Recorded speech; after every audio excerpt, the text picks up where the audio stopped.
দাঁড়ান, আমার একটা কথার উত্তর দিন তো। আপনি যে ওকে এভাবে কলকাতায় দিয়ে চলে এলেন, ওনার শ্বশুরবাড়ির লোকজন জানেন? তারা অনুমতি দিয়েছেন?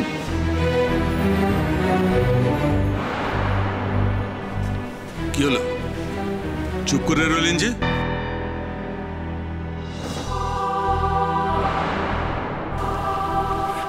আপনি যে নিতাই বাবুর সঙ্গে এভাবে কলকাতায় চলে এলেন, সেটা আপনার শ্বশুরবাড়ির লোকজন অনুমতি দিয়েছেন?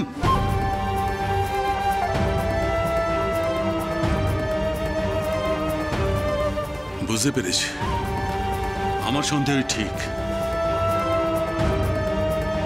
আপনি কাউকে কিছু না জানিয়ে নিতাই বাবুর সঙ্গে এখানে চলে এসেছেন। ওমা, সে কি কাণ্ড! খুব চৌকস মেয়ে মানুষ। মা, আমি মনিকে অনেকবার নিষেধ করেছিলাম, বিশ্বাস করুন। বিশ্বাস অবিশ্বাসে আমার কিছু যায় আসে না। ওনাদের গ্রামের লোকেদের বিশ্বাস অবিশ্বাসটাই বড় কথা। তাছাড়া আপনারা নিশ্চয়ই জানেন, অন্যদের এখানে নেই, সে কাশি গেছে। কবে ফিরবে না ফিরবে কোনো ঠিক নেই। এই অবস্থায় ওনার এখানে থাকাটা... এখানে ছাড়া থাকবে কোথায়? এখানে ঠাকুরের ঘর আছে, মণিমা সেখানেই থাকবে। আমি ব্যবস্থা করে দিচ্ছি। শোনো মা, না বলে কয়ে পরপুরুষের সঙ্গে কলকাতায় চলে এসেছো।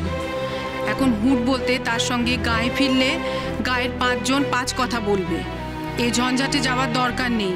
যতদিন না ঠাকুর কাশি থেকে ফিরছেন, ততদিন তুমি এখানেই থাকো, ঠাকুরের ঘরেই থাকো। ঠাকুর ফিরে এলে না হয় তোমাকে সঙ্গে করে গায়ে নিয়ে যাবে, তখন আর কারো কোনো কথা বলার উপায় থাকবে না।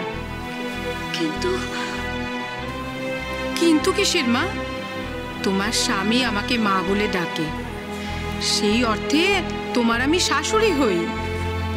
এটাও তোমার শ্বশুর বাড়ি।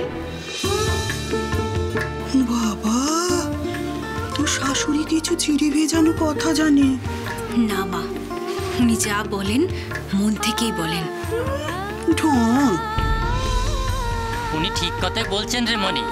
এখন গায়ে ফেরাচ্ছে, তুই বরং এখানেই থেকে যা। জামাই তো এখানেই ফিরবে, তোর সঙ্গে দেখা হবে। ছেলে বাড়িতে নেই বলে কি বৌমা বাড়িতে থাকবে না? এই তোমার যতীন ব্যবসার কাজে বাইরে গেছে, তাই বলে কি বৌমা বাড়িতে নেই? তুমিও থাকবে মা। বৌঠান, আপনি নিশ্চিন্ত থাকুন, আপনার এখানে কোনো অসুবিধা হবে না। মণিমা, তুমি একটা চিঠি লিখে দাও তো। নিতাই বাবু সেই চিঠি নিয়ে তোমার দেশে গিয়ে তোমার বাড়ির লোককে জানাবে। তারাও তো চিন্তা করবে। কি গো, রাজি তো? ওনার ঘর দেখতে পাবো, যে ঘরে উনি থাকেন সেই ঘরে থাকবো। এই যে বড় পাওয়া, এই জীবনে আমার কি বা থাকতে পারে। আদিশক্তি আদ্যাপি, সোম থেকে শনি সন্ধ্যে 7টায়, আকাশ 8-এ।